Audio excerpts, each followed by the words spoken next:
Joining me through the power of the internet is my good friend, Call of Duty commentator and analyst, CWL main observer, Quintin, a.k.a. my good buddy, Paradox. Buddy, I know you've had you got a flight here soon to Columbus, but I appreciate you for taking out the time to join me today. Yeah, it's always fun. I can't wait to go for the Pro League qualifier. It's going to be a really good time. It is. And I want to talk to you about, let's say this. I want to talk to you today about Pool B, because here's my take, right? Group A, I have as my group of death, but I think Group B could be considered a soft runner-up to a point. The main reason is because I have questions regarding the top three teams in regards to Lightning Pandas, Team Envy, and G2. Is there one favorite out of those top three, or even in the entire group, in your opinion? Is there any favorites right now you think heading into Pool B who could be topping this one? Right now, I mean, if we're looking at just Vegas, then obviously people are going to sway towards Lightning Pandas. They had a great run, but my sort of worry with them would come in is, where's the practice at? What's the current state of the team? What are they really going to look like going into the qualifier?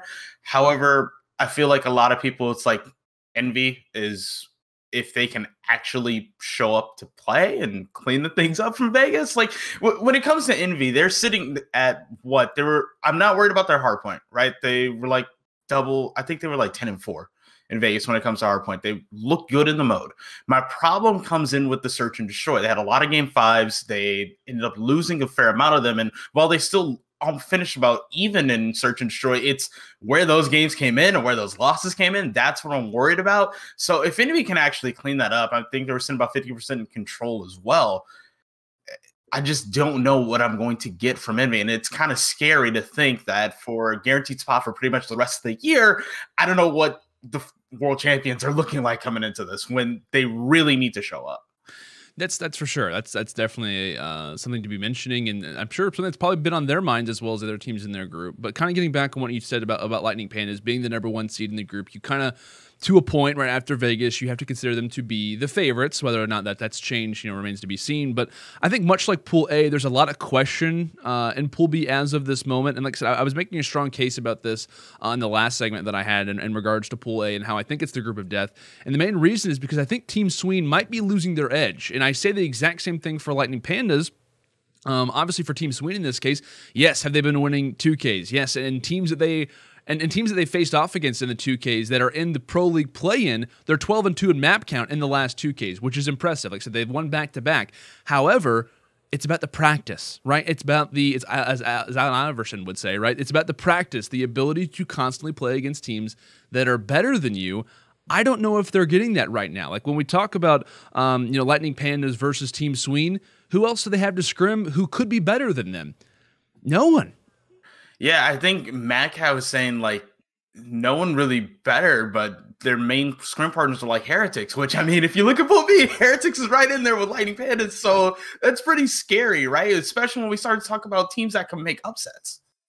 Yeah, and like I said, I think from the first event of the year, like, things can also be kind of crazy. And I'm not taking anything away from Lightning Pandas. I'm not taking anything away from Team Sweden, because based on the players' history and whatnot, it would make sense that these rosters would be a solid team. But whenever I look at the first event of the year and we go back to, even World War II or even prior to that, Infinite Warfare, the amount of crazy teams that made top 6, top 4 runs. I think of like Team Allegiance back in Infinite Warfare, and it was like, where did they come from? Like kind of things like that, et cetera, et cetera. My thing is that at the first event of the year, everyone is at the starting line, right? The gun shoots off. You're going to be as close to those players, as close to those teams as you ever will be at the very first event. And it's about how far can you distance yourself over time. Do we have guys who are, a quick sprinter off the start, or do we have players or teams who are more consistent over time? That's my big question. Am I crazy for thinking that could be the case, that maybe Vegas this year for Black Ops 4 could be playing similar to ones in the past? No, 100%. That's something I was thinking about too. Like, we're practically a month out from Vegas now. So what has happened in that time? Teams have gotten better. I mean, you look at the top 4 from Vegas, where they're currently sitting at right now. I feel like it's easy to say, like, a team like United has definitely gotten better, right? So then you look at a team like G2. I feel like we can say right now they're currently better than how they looked in Vegas, roster change aside, right? So looking at that, that's where I start to get scared, because we already talked about the practice for a team like Lightning Panthers, for a team like Team Sween.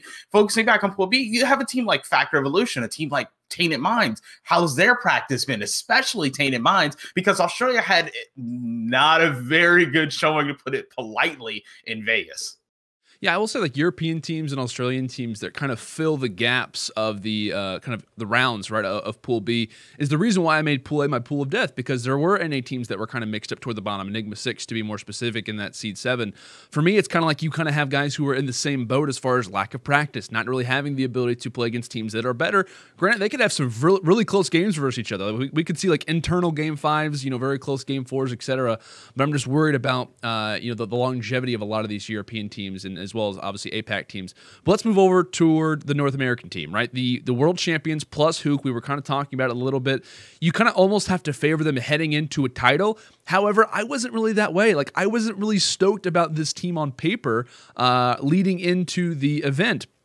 And obviously, we see them, you know, placed the way that they do. It wasn't bad by any means, but it definitely didn't live up to the world champions' expectations, of course, in adding a guy like Huke. My biggest thing is I feel like Huke is leading this team so much, and he's doing it with a SOG. Like, we saw teams, right, who were playing well. I was kind of posting a few stats the other day on Twitter, and I was kind of looking at the figures from codstats.gg, and it was a matter of every top player normally had a Maddox or an ICR in their hands. Huke led every single stat line, every single hardpoint, search and destroy, like I said, the KD, like game mode KD stat, he led every single one in, I think, except for hardpoint, where he had a 1.14 and Assault had a 1.16. So there's basically hardly any difference there. But he was leading every single stat line with a SOG. And I will say, one thing that I was really excited about, I'm sure as you were as well, was the combo, the sub combo that we were expecting to see with Huke and Apathy. However, I know Apathy starts to go ahead and run a Maddox heading into the event. And I know he ends up finishing off with a 0.87 in respawn, which is pretty uncharacteristic. Like, we've seen Apathy be inconsistent from time to time, but never around the 0.8 range from my knowledge. But in your opinion, for the side of Envy, I think the matter, or the big question around them right now is, can they keep up the slang battle, and can they continue to improve as a team? Because personally, I don't really know what to think about them moving forward in the year, not even just in the play-in. Yeah, like, I feel like Envy's a team that, even if it's on the border, they'll make the league, right? So the question is, yeah, where do they go from there? Where does that improvement come in? And I feel like chemistry-wise, it's not a problem. It's more of what's happening on the map. Like, when I was saying the search and destroy, like, what's happening there? How's that communication going? In control, how are their setups looking? How's their defense? How are they attacking? So it's really interesting to look at Envy. Like, I'm not the most scared person about this team, but there's something in the back of your mind that says, hey, something could happen where it might be unfortunate, but they could be a team that barely gets in if they show up like they did in Vegas. Yeah, that's for sure, man. It's a lot of scary things to be questioning for the time. But let's also talk about G2 a little bit, right? Because we got to give some respect to those boys. The way that they were finishing in the previous pro downs is definitely noteworthy. But what? Okay, let's talk about G2, right? So they get rid of Ricky, they get rid of Facento, and they add Methods from FaZe, and they add Lacefield from the Pittsburgh Knights. Talk to me about this change. From what you saw at Vegas, obviously you are the main observer. You pretty much get to see everyone's perspective. So I feel like you definitely would be a good person to ask this question to. In your mind, for G2, was this a needed roster change? As of right now, I feel like, yeah. Like, I mean, bringing in Methods is, I would say, it's normally a good thing to see, right? Especially coming from FaZe. Like, of course, he had some struggles there, but I feel like on this team, Methods would have more of a defined role, and it's sort of easier to slot him in. I feel like that's a bit easy to say. And bringing in Lacefield, I've always liked Lacefield, looking at him as a player. But there is also a bit of a question mark around Lacefield in my mind sometimes, right? As far as like consistency, and is he going to show up in big moments here and there? But really, I want to see what Decimate and Blast can continue to do throughout the year, right? Like, you have them, you have Chino, who I really don't have many doubts about either right now. But I really am wondering how all the pieces are going to come together. We always talk about the honeymoon period with roster changes. If that's going to be a factor for G2, remains to be seen, really. I feel like, yes, the Pro Down, they had a great showing.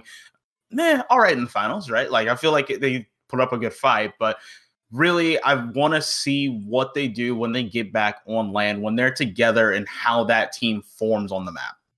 I will say, for me at least, on G2, I was really excited about the change, probably more than a lot of people were, just because I feel like Decimate needed some help. Like, Decimate led in every single game mode KD stat line for his team, and it wasn't even close. Like, pretty much every single thing, Decimate was dominating around the map, and I don't know, I feel like for me, Methods, who led in every statistical category for FaZe in the same situation, that's nice because they have somewhat of an AR presence now. Chino was running a SOG at the event, for God's sake. Thank God that's done. But we also have to talk about, too, and so, well, like I said, they add Lacefield to the team. I feel like the main dig on Lacefield, and this has been a thing ever since I remember toward the latter parts of Black Ops 3, he is a great player, but he is hard to work with. He's hard to manage from time to time, and I think that is continually being a case with him right now. I think that's the reason why the Pittsburgh Knights drop him as well, because he was their best player overall KD-wise at this tournament. And it's funny because Methods was in the exact same situation. You have two players who led their teams in stats who get released for, different reasons, of course. And on paper, it makes total sense for G2. But like you said, I am worried about once they are added to the team, how that's going to kind of mix, how the players are going to do. But like I said, I think it's going to be interesting because to me, you have 5 players who can definitely be like in the top 2, top 3 of certain teams. Like I said, we talked about Lacefield. He obviously was for the Pittsburgh Knights. Methods, we obviously know, can be as well, depending on his role. It's questioned. Decimate, without question, the best player for G2 at this past tournament. And we also look at Chino, right? Chino has been a lead slayer for a number of different rosters in his past. He had a very awful tournament, I think it's fair to say, at Vegas, but it's because he wasn't running his regular role. I think he was actually last in all stats that were recorded. He was last, 110th in hardpoint KD. That never happens for Chino. I think that's kind of an outlier for me, Paradox. Yeah, 100%. That's why I say I'm not really worried about Chino, right? Like, I feel like as soon as they get to the Pro League qualifier, he'll do what he has to do for this team, right? Like, I'm not really worried if he has another performance, if things start looking shaky, then it's like, okay, what's really happening here? But I feel like, once again, we have to see how this team plays together on the map to see what they will be able to do at the Pro League qualifier. I feel like they can easily get out of this group. Yeah, I did too. And I was a little bit worried about the progression of Blastful just because he was kind of the dedicated second that I was talking about. I think other analysts were bringing it up as well. It was like, okay, this team, like, you have some good players, but alongside Chino, we need to see like a dominant kind of SMG type player, or even Flex if you want to kind of throw that out there, between Decimate and Blastful. Blastful by no means has the stats to kind of keep up with Decimate in the past tournament, whether that's role-based, team-based, it would make sense. But I'm glad they're adding extra pieces so that he doesn't have to kind of be a lead slayer for them just because he hasn't really proven himself in that particular line. But let's go and talk about the other rosters, the other teams that are in this group. We covered the top 3. What we got: Heretics, Giants, Tainted Minds, and Fact Revolution. Is there anyone out of those, or maybe even a few, that you think could possibly spoil the party, take some maps, maybe even take a series off our top 3? Heretics. Like, Heretics. I'm looking Heretics, 100%. Like, this is a team that continues to defy odds. I feel like that's easy to say because even in Vegas, like, people are like, oh, Heretics this, Heretics. Like, their stock has just gone nothing but up since World War II, over and over and over again. And now it's at the point where you look at this team and you talk to people and they're still sleeping. Almost like, what do they have to do? Right? What do they have to do to be legit in your mind? So when we always talk about teams that can come in, make an upset, make an impact in some sort of pool, Heretics is at the front of that. And I feel like that is also true in this pool.